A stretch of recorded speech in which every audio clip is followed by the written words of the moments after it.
আজকে আপনাদের সাথে শেয়ার করব আগ্রার ডাল। আগ্রার ডালটা সম্পূর্ণ ভিডিওটা দেখে যাবেন। চলুন মূল রেসিপিতে যাওয়া যাক।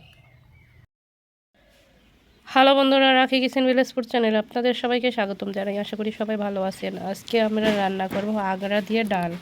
এই যে আগ্রাগুলো এখন সুন্দর করে বেছে নিব।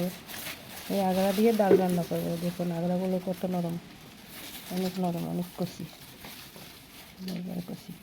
এই আগ্রা দিয়ে আজকে ডাল রান্না করবো। আগ্রাটা এখন সম্পূর্ণ বেছে নিব। আরেক পদের শাক এনেছি।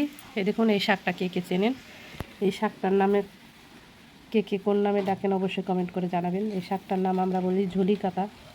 এখন এই শাকটাও আমি বেছে নিব আগ্রা দিয়ে, আর এই শাক দিয়ে আজকে ডাল রান্না করব। চলুন এখন শাকগুলো সুন্দর করে বেছে নিচ্ছি। সম্পূর্ণ আগ্রা শাকগুলো আমার বেছে নেওয়া হয়েছে। আগ্রা শাক নিয়ে নেই, আমি শুধু ডাঁটা নিয়েছি। দেখুন বেশি ডাঁটা হয় নাই, অল্প পরিমাণের হয়েছে, কেননা অল্প পরিমাণের শাক আনছি তো অল্প পরিমাণে ডাঁটা হয়েছে। দেখুন আমি কীভাবে বেছে নিয়েছি। খালি কচি যে অংশটা, সেই অংশটা আমি ডাঁটার মতো করে বেছে নিয়েছি। দেখুন আপনারা এইভাবে বেছে নেবেন। এখন যাব রান্না করতে। আগ্রা দিয়ে ডাল রান্না করার জন্য ডাল নিয়েছি, আর আগ্রাটা সুন্দর পরিষ্কার করে বেছে নিয়েছি। এখন ডালটা আমি কয়েকবার ধুয়ে নিব। আর এখানে নিয়েছি ঝোলা কাটা শাক। এই দুই পদ দিয়ে আজকে রেসিপিটা করব, সম্পূর্ণ দেখে যাবেন।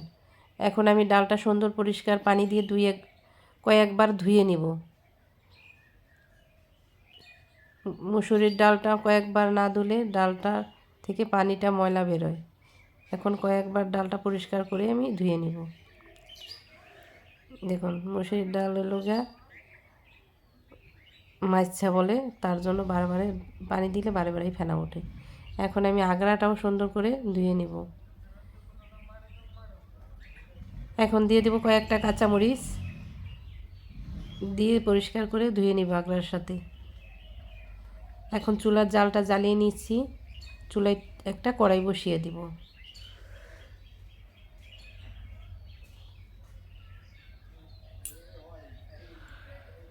এখন আমি ডালগুলো সব দিয়ে দিব পানি দিয়ে, আর কাঁচামরিচ কেটে নিয়েছি লম্বা করে, এটাও একসাথে দিয়ে দিব, ডালের সাথে ফুটে যাবে। সেদ্ধ করার জন্য দিয়ে দিলাম একবারে ডাল আর হলো কাঁচামরিচ। এখন আরেকটু পানি দিয়ে দিলাম। এখন ডালটা বলক ওঠানোর জন্য কিছুক্ষণ অপেক্ষা করতে হবে।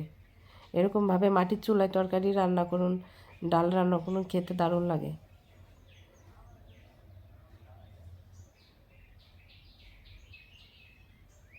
ডালটা বলক উঠে গেছে, আমি উপরে থেকে ফেনাটা কেচে নিয়েছি। যারা আপনারা শহরে থাকেন তারা তো হলো গ্যাসে রান্না করে খান। আমরা দেশ গ্রামে আমরা সবসময় মাটির চুলায় রান্না করে খাই। দেখুন ডালটা ভালো মতন আমি ফুটিয়ে নিচ্ছি। আপনারা একবার হলেও ট্রাই করে দেখতে পারেন, আগ্রা দিয়ে ডালটা খেতে দারুণ লাগে। এখন দিয়ে দেবো হাফ চামচ হলুদ। এখানে হলুদটা ব্যবহার করা কালারের জন্য, আর লবণ ব্যবহার করা স্বাদের জন্য। এখন 2 চামচ লবণ দিয়ে দেবো। 1 চামচ দিয়ে দিয়েছি, আর 1 চামচ দিয়ে দিলাম, 2 চামচ লবণ দিয়ে দিলাম। এখন ডালটা ভালো মতন গোল চামচ দিয়ে ঘুটে নিব। আপনারা চাইলে ঘুটনা দিয়েও ঘুটতে পারেন। এখানে আমি ডালটা বেশি গালাবো না, অল্প অল্প গালাবো, কেননা ডালটা যদি একটু আস্তে আস্তে থাকে তাহলে ডালটা খেতে অনেক ভালো লাগে, শাকের ডাল। এখন আমি অল্প পরিমাণের পানি দিয়ে দেবো, বেশি পানি দিব না, কেননা ডালটা আমি ঘন করে রান্না করব। পাতলা ডাল রান্না করলে তাহলে ডালটা ভালো মতো ঘুটনা দিয়ে ঘুটতে হয়, আর শাক দিয়ে রান্না করলে তখন ডালটা আস্তে আস্তে রাখলে ভালো লাগে খেতে। এখন আমি আগ্রাগুলো দিয়ে দিব। ডালটা বলক উঠে গেছে। আগ্রাগুলো সুন্দর করে পরিষ্কার করে ধুয়ে নিয়েছি আমি, একবারে কচি আগ্রাগুলো। আর কি বলবো বন্ধুরা, আগ্রার ডালটা খেতে দারুণ লাগছে, অসাধারণ। এখন ভালো মতন বলক উঠে গেলে তারপরে ঝোলা কাটার শাকটা দিয়ে দিব। আপনারা ঝোলা কাটার শাকটারে কী নামে ডাকেন অবশ্যই কমেন্ট করে জানাবেন। আপনাদের কমেন্টগুলো পড়তে অনেক ভালো লাগে।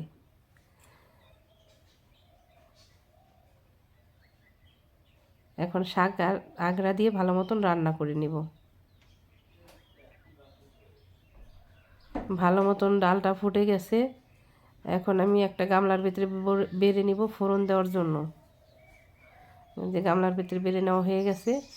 এখন ফোড়নের জন্য কড়াইতে দিয়ে দিব সরিষার তেল।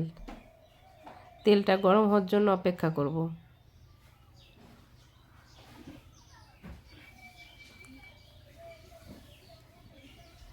তেলটা গরম হয়ে গেছে। এখন 2টা শুকনো মরিচ দিয়ে দেব। 2টা শুকনো মরিচ দিয়ে দেব। এখন দিয়ে দেবো পাঁচফোড়ন। আপনারা চাইলে পাঁচফোড়নটা নাও দিতে পারেন, শুধু জিরে দিয়েও রাঁধতে পারেন। আমার পাঁচফোড়নের ঘ্রাণটা ভালো লাগে তাই পাঁচফোড়ন দিয়ে দিয়েছি। এখন দিয়ে দেবো শাকটা। শাকগুলো হাম্বার দিয়ে নেব। এখন কেউ বাগার বলে, কেউ হাম্বার বলে, যে যেই নামে বলে। এখন হাম্বার দিয়ে দেব। দেখুন কি সুন্দর বলক উঠে গেছে। বাগার থেকে অনেক সুন্দর একটা সেন্ট বেরিয়েছে এবং কি শাকের ডালটা খেতেও দারুণ লাগে। দেখুন আমার শাক রান্নার রেসিপিটা কত অল্প সময়ের মধ্যে করে নিলাম। আমার ভিডিওটা দেখে ভালো লাগলে অবশ্যই লাইক কমেন্ট শেয়ার করে দিবেন। দয়া করে রাখি কিচেনটা সাবস্ক্রাইব করে নেবেন। এরকম ভিডিও পাওয়ার জন্য রাখি কিচেনটা অবশ্যই সাবস্ক্রাইব করে নেবেন। ভিডিওটা দেখার জন্য ধন্যবাদ।